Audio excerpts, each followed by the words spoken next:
Hello les amis, je vous retrouve pour une nouvelle vidéo sur le football anglais et la Première Ligue et je vais vous présenter le match Nottingham Forest contre Manchester City. C'est un match qui a lieu ce dimanche 28 avril 2024 à 17h30 pour le compte de la 35e journée du championnat d'Angleterre Première Ligue saison 2023-2024. Alors Nottingham Forest est le 17e du classement qui reçoit Manchester City le deuxième et donc dans cette vidéo on va revenir sur le classement de la Première Ligue avec les stats de ces deux équipes. On verra également le classement des meilleurs buteurs et passeurs pour ces deux équipes toujours en Première Ligue, puis on enchaînera par les 10 derniers résultats, toutes compétitions confondues et les stats, et on terminera par les compos d'équipe et tactiques éventuelles, ce qui nous permettra d'avoir une idée, une tendance à ce match. Alors pour ceux qui souhaitent voir ce match à la télé, sachez que vous pouvez le voir sur Canal+.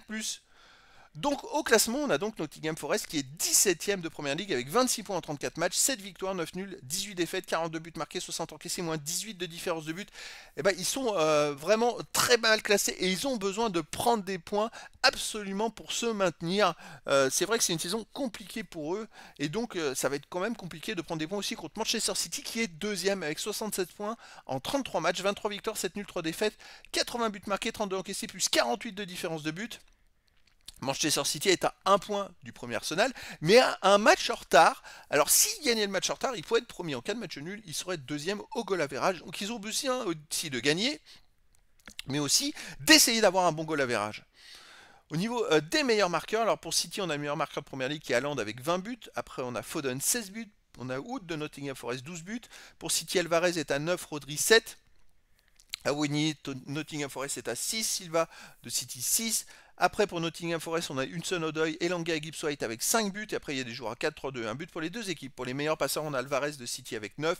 Elanga de Nottingham Forest 8. Pour City, on a Doku, Foden et Rodri avec 7. Pour Nottingham Forest, Gibbs-White avec 7. Après pour City, De Bruyne avec 6 passes décisives. Ensuite on a Haaland et Bernardo Silva 5. Walker 4. Et puis il y a des joueurs à 3-2, une passe pour les deux équipes. Les 10 derniers résultats, toutes compétitions confondues, Nottingham Forest, c'est une victoire, 3 nuls, 6 défaites. En même temps, ils sont dans le bas du classement. C'est 10 buts marqués, 17 buts encaissés, moins 7 de différence de but. Voilà, ça va pas trop pour Nottingham Forest. Chez eux, ils restent sur un nul contre Wolverhampton 2-2. Une victoire 3-1 contre Fulham, un nul contre Crystal Palace, un partout. Et sinon, ils ont perdu 1-0 contre Liverpool, 1-0 contre Manchester United. Ils ont perdu de justesse, hein. C'est vrai que les deux défaites contre des gros, c'était de justesse, alors que finalement, dans les autres matchs, ils ont fait deux matchs nuls et une victoire. Donc c'est une équipe qui, à domicile, est accrocheuse et embêtante pour les adversaires. Et Manchester City, de son côté, sur les 10 derniers matchs, c'est 6 victoires, 4 nuls, aucune défaite, 25 buts marqués, 9 buts encaissés, puis 16 de différence de but. Alors City n'est plus qualifié, ils ont été éliminés en quart de finale de la Ligue des Champions, donc ils n'ont plus rien d'autre à jouer. Si ce n'est la finale de la FA Cup.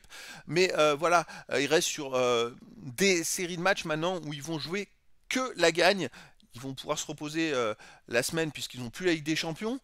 Donc ça va être une équipe quand même qui va terminer, je pense, en rouleau compresseur, qui est capable de tout gagner. Et donc à l'extérieur, ils restent sur un 4-0 à Brighton. Sinon avant, ils ont fait 3-3 au Real Madrid. Ils ont gagné 4-2 à Crystal Palace. Et ils ont fait un partout à Liverpool. Donc voilà, en championnat, sur les deux derniers matchs à l'extérieur, contre des équipes, on va dire, de rang inférieur, ils ont quand même gagné 4-2 et 4-0. Donc ça redevient costaud. City, ça va être très costaud pour la fin de saison.